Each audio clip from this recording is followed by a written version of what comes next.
plus de 40 ans, donc j'ai appris à gérer. J'ai mon fils qui a 9 ans et qui l'est aussi. Et c'est vrai que le côté hypersensibilité, c'est pour moi, à mon sens, en tout cas quand on devient adulte et qu'on est capable de le cadrer un peu, c'est un véritable atout. Et en amitié et professionnellement. Et que quand on démarre dans la vie avec cet atout, entre guillemets, c'est pas évident au quotidien à gérer pour un enfant. Parce que pas grand-chose peut être perçu par la majorité comme une petite pichenette et que pour un enfant, c'est un véritable raz-de-marée. C'est beaucoup plus compliqué à gérer, à prendre en considération et à prendre un peu de hauteur vis-à-vis de ça. Oui, mais de toute façon, c'est certain que les enfants n'ont pas encore la capacité à gérer leurs émotions. Donc forcément, quand elles sont un peu exacerbées, ça les envahit beaucoup et ça les... Alors que vous, qui êtes visiblement hypersensible et qui avez su comprendre ça, ça vous met dans de meilleures relations avec les autres, puisque vous les comprenez mieux, vous vivez les choses pleinement. Enfin, c'est en ça que vous dites que c'est un atout, j'imagine.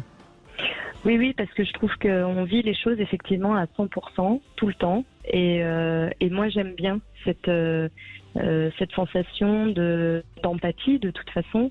Avec un peu de recul, mais d'empathie et de sentir ce dont les personnes ont besoin. Et professionnellement, c'est un véritable atout aussi parce que les gens et est-ce que ça vous aide aussi à exprimer vos émotions, c'est-à-dire à pouvoir les communiquer aux autres et en particulier justement à votre partenaire, parce que c'est ça aussi. C'est bien de comprendre les autres, mais c'est aussi bien de se sentir comprise en l'occurrence, puisque vous êtes une femme, par les autres. Et c'est ce qu'on n'entend pas trop jusqu'à présent, je trouve, Stéphane Clerget. On a plutôt entendu des gens qui ont beaucoup d'empathie, qui comprennent bien les autres, mais est-ce que les hypersensibles savent aussi se respecter et faire comprendre à l'autre justement ce qui peut les blesser, ce qu'elles attendent? Oui, malheureusement pas toujours, et en tout cas au sein du couple, mais même dans la vie professionnelle et tous les jours, il est important d'expliquer à l'autre comment on fonctionne, parce qu'on croit que l'autre comprend, mais pas toujours. S'il n'a pas du tout cette logique-là, ce fonctionnement-là, il faut lui expliquer en quoi nos ressentis sont plus intenses, et surtout lui expliquer ce qu'on peut attendre de l'autre. Faut aider l'autre à nous aider, j'allais dire. Mais je voulais dire aussi par rapport à votre fils, ce que je trouve intéressant, c'est que aujourd'hui, c'est une qualité, une compétence qu'on connaît plus facilement chez les petits garçons. Avant, c'était plus difficile au XXe siècle pour les garçons d'exprimer cette sensibilité-là, et aujourd'hui, on l'accepte plus chez les garçons, je crois.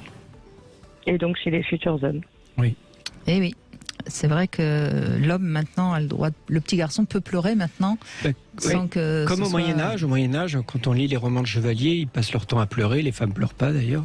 Donc on revient à l'ère des chevaliers où les chevaliers pouvaient pleurer et écrire des poèmes.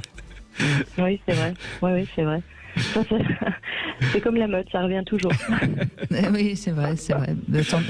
Tant mieux, parce que en même temps, il faut pas oublier que pendant pas mal de siècles, il valait mieux que les hommes ne pleurent pas, parce que vu ce qu'on leur faisait subir avec les guerres et les horreurs qu'ils ont, enfin. C'était peut-être mieux qu'ils soient un peu plus endurcis. Qu'ils se verrouillent, oui. Parce que c'était bon, après, les femmes accouchent depuis la nuit des temps aussi, et on supporte des douleurs qui sont aussi compliquées au final.